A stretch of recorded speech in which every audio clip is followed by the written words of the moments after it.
Hi, welcome back to another wine making video. This will be my third wine. So I've made 2 wines and 2 ciders, but this is my third wine. Basically the first 2 was stuff from the garden. This third one I have got some raspberries from the garden. Still, I didn't realise I had them in the freezer. But I wanted to start another wine, and I thought, well, I'm not going to start going to the shops and buying more fruit and more this and more that. I'll just look what's in the house. So I've got oranges from Christmas, apples that were hard, some grapes that's lying around here, watermelon. I might even add some raisins, I don't know. So I could mash them up with my hands, chop them up, put them in the fermentation barrel, which is here, sterilised. But I'm not gonna do that. I'm basically I'm gonna try a different technique. I'm gonna try a NutriBullet. Everything will go in the seeds, the whole lot. You might say don't put the seeds in because you know it might add that bit of bitterness, but I'm just going to put it and try it. Obviously with the oranges I might take the peel off, I'm not quite sure yet, because I've done smoothies with it, I've shoved it all in, it's got that proper tang to it. So deciding what sort of flavour, putting this in, will it overpower it, will it have an orangey flavour, I don't know. Will I have a hint of melon, I don't know. We'll just see. I basically want to show you how to make a wine of stuff that's just lying around, because you know it is easy to use a kit, but I don't want to do that. It has been mentioned, why don't I just buy a kit, but I don't want to, because you know they are expensive. I've just bought, I bought 5 bags of sugar, I think it was 65p each, so that's it. And I already bought yeast and yeast nutrient from homebrewing.com, so I bought a big bulk of that, so I've got that. So let's get going. So basically, as you can see there, as I said, I'm using the NutriBullet. So I'm putting the frozen raspberries that I had with some water in there, just to blitz it up a bit more. See all the seeds.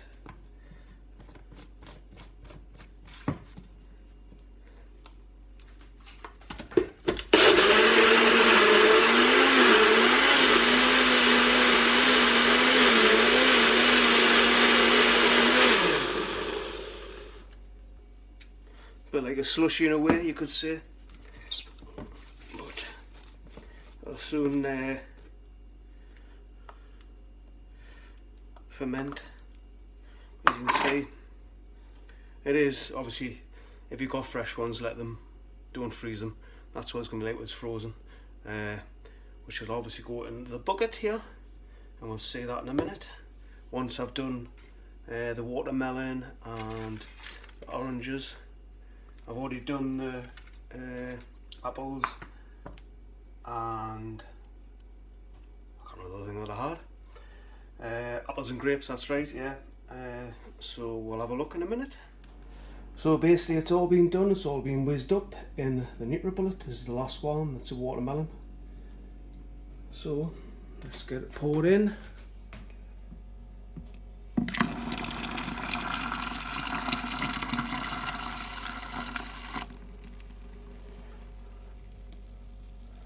So in here is a bunch, basically, if you want to know what the green says, basically a bunch of grapes which you normally get in the supermarket, probably a couple of punnets of raspberries, and 6 apples, a bag of tangerines that you get in the supermarket, and a watermelon. Fantastic colours of Easter, because hopefully that's when it's going to be ready. And as you can see how much is in there, so I would say 7.5 with the pulp and the water I've put in there as well, so that's in there. So I could, as I say, that you put it, I think it was 10 litres, I think the first one I did, but realised in the second one was to basically leave the pulp in for 2 weeks. The first one I fermented it, well, left it for a day, 24 hours, and then put it through the muslin bag to get rid of all the fruit, and it's a lovely wine, but it didn't quite work, so I had to add some more pulp to it and some yeast nutrient, and it seemed to work quite well after that. But the second one I didn't. I left the pulp in for 2 weeks, so I'm hoping me doing this technique is going to make it even better, because I've basically extracted all the flavours out of all the fruit. So let's get it filled up and get it going. So as you can see, I've been filling it with I've done about 10 litres of hot water from the kettle. I've been putting the sugar in. The last two that I did, I put about 4 kilos of sugar, 4 bags. But this time I'm going to put 5 in, see if it ups the alcohol content. I know you're meant to use the hydrometer, but I haven't bothered using any time I've done it. It's an expensive little thing and all that, and I can't really read it. I can't be bothered. And I can tell anyway when you drink it, you can tell straight away. Anyway, like I says, there's 5 bags has gone on about 10 litres of hot water, which has gone in, and I've filled it with some cool. And I'm going to put the yeast in, so it's basically telling us to put from Love Brewing. It's telling us to put in for 5 litres, use 1 level teaspoon. For 25 litres, which I'm doing, is 1 heaped teaspoon. And I've got a cup here. I got out the kettle, boiling hot, poured half of it and put some cold water, and you can tell anyway it's lukewarm. You don't want it too hot, you don't want to kill the yeast. So I would say that's sort of like heaped. I made that a little bit extra because it's quite powdery. And then I'm going to do it this time. I'm going to add this first, because I've been adding it after when I felt it wasn't brewing enough. So I'm going to add some of that wine nutrient. So it's 1 to 2 grams per 25 litres. So obviously I haven't got any little spoons. You probably buy them, that'll tell you the grams, but I reckon about half a teaspoon, as you can see. And I'll put that into there.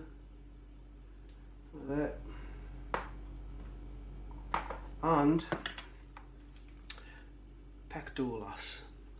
You see, I've been putting this in after, once it's near the end of the fermentation, after 8 weeks. I've been putting this after to clear it, but it says you can do it at the start, and it says it helps to extract juice. So I'm going to add this to it to see if it makes a difference. This is like a different way of doing it that I've done it, as it says here, for 23 litres, 5 gallons, start fermentation. Add 1 or 2 teaspoons to the wine mix to break down pectin to help clear your wine. So we'll see what that does as well, whether it makes a difference. I haven't got much left because obviously I've been using it. I'll have to. There you go. Add a bit there. Obviously, if I need any more, I need to clear a bit more. I'll add it. There you go. I'll just add the whole lot because there was about a teaspoon there anyway. So just give that a stir. And I'll let that settle or rest and start working for a couple of minutes or so.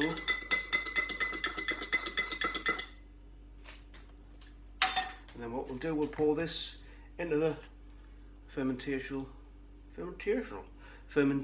barrel and see what it's like near the end. So as you can see, it's virtually filled at the top. It's about 25-26 litres in there, with obviously 10 litres of hot water, the rest cool water, and obviously he has the yeast. I'll allow it to rest for a couple of minutes, nice and cloudy, and then I'll pour that in. Normally, you know, as I got told the first time I did it, was to let the fruit ferment for 24 hours, but I realised, like I say, is to do like this, just put it all in together and hope for the best. Always remembering everything's sterilised, which it is. And here we go to the next wine. Hopefully, it's 8 weeks gone yesterday for Good Friday, so I'm hoping it's going to be ready for then. So I'm hoping doing this technique instead of doing it later on and blah blah blah makes it faster. But you can see it is bubbling there, obviously with me whizzing the fruit up, and just I'm going to give it a stir and hope for the best and hope that this becomes an absolutely gorgeous wine. I reckon this is going to be like a turbo, because like I say, I added 5 bags of sugar instead of 1. I'm not gonna. I'll put my hands in a way, but my hands aren't sterilised, so I'll just give it a good stir. Nice little colour there. I don't know what it is. I don't know whether it's a watermelon. I don't know, but it just smells of watermelon to me. But we'll obviously decide after 8 weeks what the overpowering, which fruit out of all of them is gonna work the best. Yeah. That says it's warmish. It's like a lukewarm bath. That's what it feels like. The temperature of it, and that's all the yeast stirred in. So, the lid on, and I'm looking at the hole. It's a makeshift hole, and I'll put this in.